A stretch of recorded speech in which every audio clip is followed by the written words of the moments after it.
Salmo Kapitulo 130. Pag-ampo sa pakitabang. Gikan sa kahiladman sa akong kagulaanan, nagsangpit ako kanimo o Ginoo. Ginoo, pamatia ako ug dungga ang akong mga pangaliha.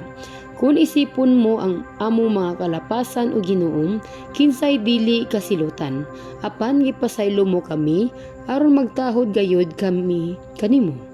Naghulat ako nga mahinangpon sa panabang sa Ginoo ug misalig ako sa iyang pulong. Naghulat ako sa Ginoo labaw sa kamay hinangpon kay sa mga magbalantay nga nagpaabot sa kabuntagon.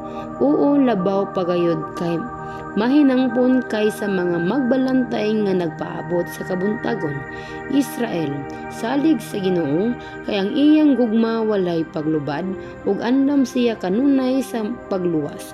Luwason niya ang katawhan sa Israel gikan sa tanan nilang kalapasan.